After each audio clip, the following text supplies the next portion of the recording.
খানকি খানকি তুই বিয়া বৈশা কার নয়া কয় লাখ টাকা নয়া বিয়া বৈশা কয় লাখ টাকা নয়া তুই এই এই মেয়ে হার আগে দিয়ে ভাইতে মূর্তি ফোনের মাধ্যমে কথা করছি আমি ওর সংসার করতে চাই।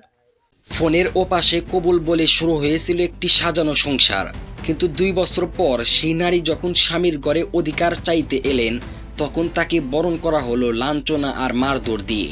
টাঙ্গাইলের কালীহাতির মরিচা গ্রামে একটি প্রবাসীর স্ত্রীকে বাড়ি থেকে তাড়িয়ে দিতে খোদ শাশুড়ি ও আত্মীয়দের এমন রোদমূর্তি দেখে হতভম্ব এলাকাবাসী। বিয়ে বইছি আমি ওর বাতি খাম। সে তো আরেকটা বিয়ে করে ফেলছে এখন, এটা কি আপনি জানতেন না? না জানতাম না, পলাই করছি। সে কি দেশে আসছিল? না দেশে নাই কে, ওরা কি ফোনের মাধ্যমে? হ্যাঁ ফোনের মাধ্যমে কথা করছি। এখন কি চান আপনি? আমি ওর সংসার করতে চাই। আপনি তো আজকে এই বাড়িতে আসছিলেন, কি হয়েছে, কি ঘটনা ঘটছে? আমার গায়ে হাত তুলছে। কাকে কাকে তুলছে? আমার ঘটনার মূলে রয়েছেন সাগর নামের এক যুবক, যিনি বর্তমানে প্রবাসে রয়েছেন। 2 বছর আগে মোবাইল ফোনের মাধ্যমে পারিবারিকভাবে বিয়ে করেন নওপাড়া গ্রামের মোহাম্মদ আব্দুল হোসেনের মেয়েকে। অভাবের সংসারে অন্ধ বাবার ভরসা ছিল এই মেয়েটি।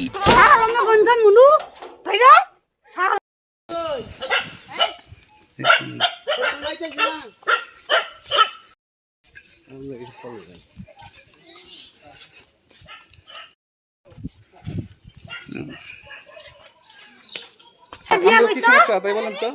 খানকি খানকি তুই বিয়া বৈশা কার নয়া বলেন আপনার কি সমস্যা? বিয়া বৈশা সাংবাদিক দেখে আমার ধরে রাখবা। তুই দুই দেশের মেয়ে, তুই দুই দেশের মেয়ে, তোর কানে কোন আসছে তুই পয়দা করেন তোরা? আর আমি এই দেশের জন্ম। এই তুই এনে বিয়া বলি, হেন আমার ফুবু হরি, হেন আমার নুনাস, হেন আমার ভাই বউ, সবটি আমার হেন। অনেকে বলেন আমার শত্রু না। কিন্তু সংসার শুরুর আগেই নেমে আসে কালো মেঘ। সাগর দেশে না ফিরেই বাড়িতে আসেন দ্বিতীয় স্ত্রী। এই খবর পেয়ে প্রথম স্ত্রী যখন তার অধিকার রক্ষার মরিচা গ্রামে স্বামীর বাড়িতে হাজির হন, তখনই শুরু হয় অমানসিক নির্যাতন। আমার শত্রু না, একটু বলেন, সমস্যা নাই। তুই কি দেখছ? এই কয় লাখ টাকা নয়া বিয়া বৈশা কয় লাখ টাকা নয়া তুই এই এই মেয়ে হার আগে দিয়ে ভাইতে মূর্তি না, আমার কথা হলো আমি বিয়ে বইছি আমি ওর বাতি খাম। সে তো আরেকটা বিয়ে করে ফেলছে এখন, এটা কি আপনি জানতেন না? না জানতাম না, পলাই করছি। সে কি দেশে আসছিল? না দেশে নাই কে, ওরা কি ফোনের মাধ্যমে? হ্যাঁ ফোনের মাধ্যমে কথা করছি। পুরো ঘটনাটি ভালোভাবে বিশ্লেষণ করলে কিছু গুরুত্বপূর্ণ প্রশ্ন সামনে আসে। পারিবারিকভাবে বিয়ে হওয়ার পরও কেন শ্বশুরবাড়ির লোকজন প্রথম স্ত্রীকে স্বীকৃতি দিতে অস্বীকার করেছেন? অভিযুক্ত শাশুড়ি ও পরিবারের সদস্যদের আচরণে যে উগ্রতা দেখা গেছে, তা কি কেবল সম্পত্তি বা টাকার লালসা, নাকি এর পিছনে লুকিয়ে আছে অন্য কোনো রহস্য? আমার শালির সাথে আমার শালি লাগে 2 বছর যাবত বিয়ে শাদী হয়েছে। আমার সাথে অনেক কথাবার্তা হয়েছে সাগরের সাথে। সে বলছে আমরা এই বাড়িতে পাঠাইতে চাইছি, সে বলছে না ভাই আমি বাড়িতে না, আমি দেশে আসবো, আইসা আমি নেবো, আমি মাইনাস করে নেবো। এই দিক সেদিক করতে করতে 2 বছর পার হয়ে গেছে। বেশ কিছুদিন আগে 8 দিন আগে আমরা খবর পাইলাম যে আরেকটা মেয়ে নিয়ে আইছে। মেয়েটা আসার পরে হয়তো মায় মাতরা বলে এই কাবিন কথা থেকে বিয়া বাড়াইতেছে। তখন আমরা খবর পাইয়া আমি আমার শালি আর গ্রামবাসী 2-4 জন। ভিডিওতে দেখা যায় গ্রামের গণ্যমান্য ব্যক্তিরা সমাধানের আশ্বাস দিলেও বাস্তবে তার কোনো প্রতিফলন ঘটেনি। উল্টো ভুক্তভোগী নারী এবং তার আত্মীয়দের উপর শারীরিক হামলা চালানো হয়েছে, যা আইনের চোখে চরম অপরাধ।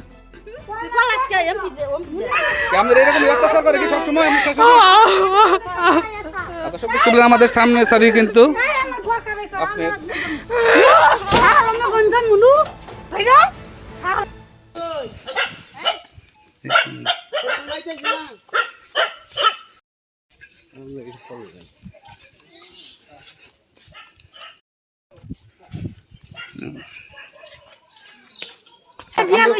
তাই বলেন তো। খানকি খানকি তুই বিয়া বৈশা কার নয়া বলেন আপনার কি সমস্যা? বিয়া বৈশা সাংবাদিক দেখে আমার ধরে রাখবা।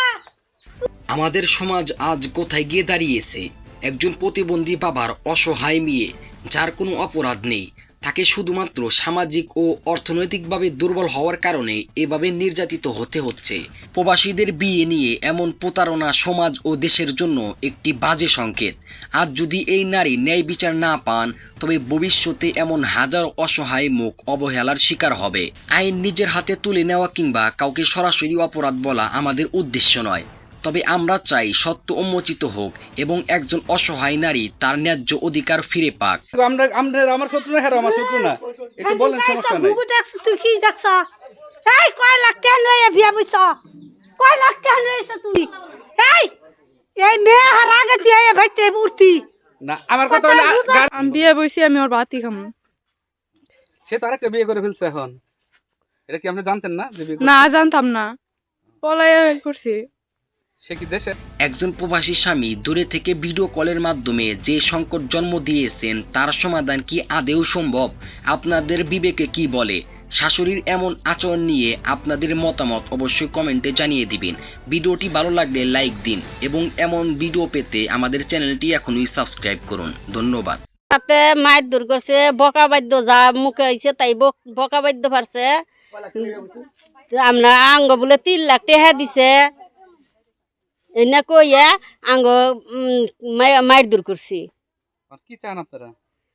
আমার মেয়ের একটা নারী কি চায় যে তার সংসারটা ভাঙ্গুক, যে ভাইলে ই থাকে